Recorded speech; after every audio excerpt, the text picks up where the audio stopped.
all started in March 2006 with a message I preached as a youth pastor called Raised to Deliver. That message made an impact on our kids and on myself. It became the name and the theme of our conference, which happened on April 2015. We are on our way to the convention center where this year we will host Raised to Deliver conference.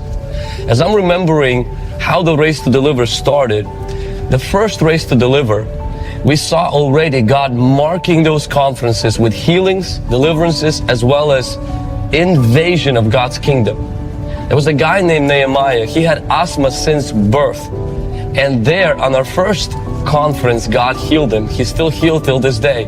I remember years later on the Raised to Deliver conference, there was a young lady that was brought on the wheelchair from a different state. She actually rented a wheelchair. She had an accident which rendered her paralyzed from neck down. And there at that conference, Jesus Christ touched her and she was healed. I can't tell you how many people have been delivered from demons. Curses have been broken. Parents who brought their children who didn't believe in Jesus and they met Jesus after they encountered the power of God of healing and deliverance. So many people who received the baptism of the Holy Spirit at these Raised to Deliver conferences. Pastors who received equipping and just a spark to believe for the supernatural, believe for the young people to rise up and discipleship to break out and deliverance in their churches. What I love about our conferences is that our conferences champion the local church.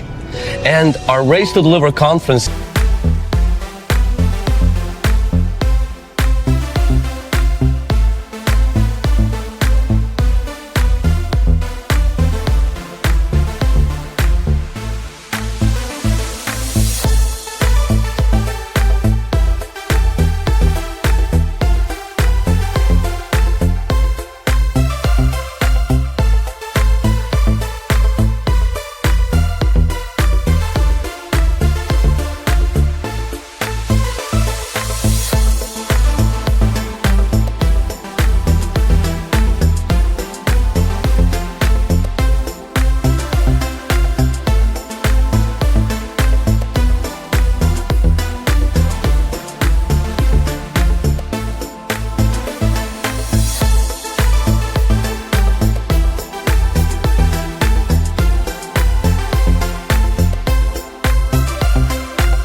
are led by a team.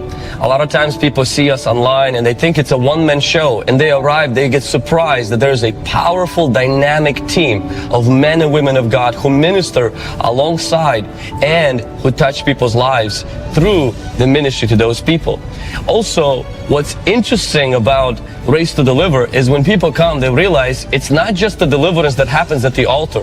There's a preparation that takes place. For hours, people are meeting one-on-one with an individual who prepares them for prayer for deliverance, leads them through prayers of confession and renouncing and forgiveness and all of this stuff. And so there's a lot of attention given to individual ministry before even the altar call ministry of deliverance prayer line. That takes a lot of time.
None of these people get paid, but it's our joy to minister to people that are coming from all around the world for these conferences.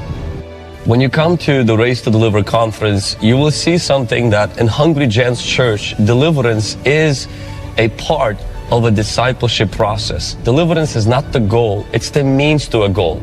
The goal is to be a disciple who disciples others. You'll be able to be equipped actually in our Saturday morning session, both for pastors and for believers, on how to move from deliverance to dominion, to discipleship, so that you can live your life fulfilled for Jesus and reach your world for Christ.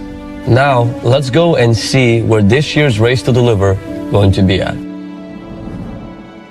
This is the place where the Race to Deliver conference will take place this year, Tri-Cities Convention Center. Race to Deliver conference is free of charge. Everyone is welcome, but registration is required. So go to HungryGen.com and register today for this amazing event, and I can't wait to see you at Race to Deliver.